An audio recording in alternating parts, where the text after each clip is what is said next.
Hey, if you're a parent, I'm willing to bet you've thought about what this new AI-powered world is going to mean for your child's future.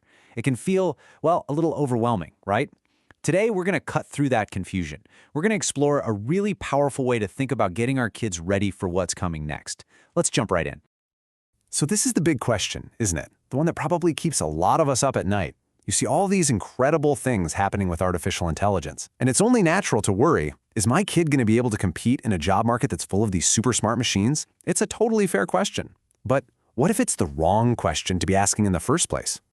And boom, right here. This quote from tech consultant Milo Foster absolutely nails it. This whole idea of human versus machine, it's just not the right way to look at it. The future isn't some big competition, it's a collaboration. And just shifting your perspective like that, it's a total game changer. It can turn all that anxiety into a real sense of opportunity for you and your kid. You know, think about it this way. For most of us, email and spreadsheets are just normal. They're tools we use every single day to get our work done. We don't compete against Microsoft Excel, right? We use it. Well, by the time our kids are joining the workforce, AI is going to be exactly the same.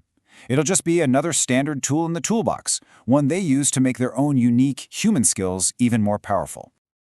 Okay, so if they don't all need to become master coders, what should we be focusing on? This is where things get really interesting. The skills that are going to last, the ones that are truly future-proof, they're not technical at all. They're deeply and fundamentally human. So it really boils down to these three pillars: critical thinking, creativity, and collaboration. And look, these aren't just buzzwords to throw around. They are the specific, concrete abilities that will let your child not just survive, but actually thrive and innovate right alongside AI. So let's break down what each one really means now. First up, critical thinking. You can think of this as your child's quality control filter, their built-in fact checker for AI. Sure, an AI can spit out an answer in seconds, but it has no idea if that answer is wise or ethical or even makes sense for your specific situation. The power to look at what an AI produces and ask, hang on a second, does this actually make sense? That skill is absolutely priceless. Next up, creativity. What's so important to see here is where creativity comes from. An AI can remix all the data it's ever seen and create something that looks new, but it can't have a lived experience. It can't feel a sudden spark of genuine inspiration. Real, truly original ideas, they come from our humanity. And that's a source AI just can't tap into. And finally, we've got collaboration. And we're talking about more than just playing nicely with others. In the future, this means being a smart team leader who has both humans and AI tools on their team. It's about having the judgment to know when you need a machine to crunch the numbers and when you absolutely need a human being's insight and intuition. It's knowing when to pass the ball to who. Okay, so we've covered the what. Now for the how. This part is all about practical things you can start doing right away, at home, to build these skills.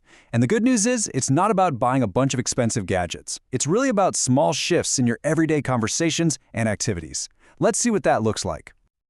I love this timeline because it breaks it down so clearly. For the little ones, it's as simple as talking about the YouTube recommendations they get. Just ask, hey, why do you think it suggested that video next? For the 9 to 12 crowd, fun games like Quick Draw are perfect for showing that AI is a tool, not some kind of magic. And for teens, there are simple platforms where they can actually build something small and see for themselves what AI can and can't do.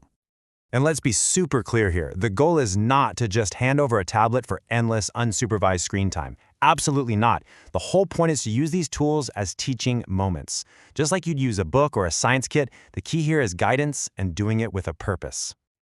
Okay, if you only take one practical thing away from this, please let it be these three questions. Seriously, they are your secret weapon. Asking these teaches your child to think like a detective, to look under the hood, to question what they're seeing, and to remember that AI is a tool, not an all-knowing oracle. This is exactly how you build that critical thinking muscle. This brings us to what might be the most reassuring and, honestly, empowering part of this whole topic. In a world that's going to be filled with artificial intelligence, the most valuable thing your child can be is fully and unapologetically human. Their humanity isn't some outdated bug, it's their ultimate superpower. I mean, this chart says it all, right? It's so clear. Let the machines do the heavy lifting with pattern recognition and processing massive amounts of data.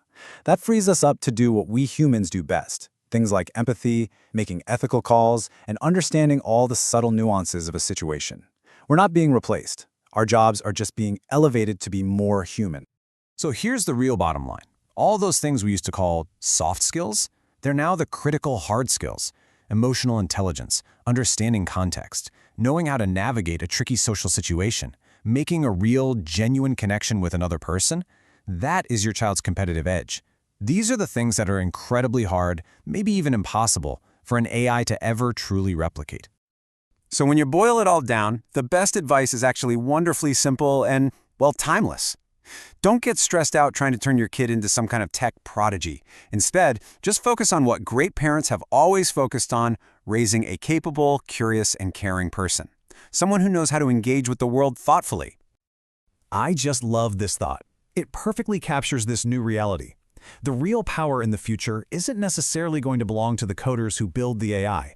It's going to belong to the leaders, the artists, the thinkers, the people who can guide this incredible technology with wisdom and complement it with their own unique human insight. And that really leaves us with one final powerful question to think about. It completely reframes our job as parents, doesn't it? We're not just trying to get our kids ready to react to a future that just happens to them. By focusing on these core human skills, we're actually empowering them to be the ones who build, guide, and shape a better, more human-centered future for all of us.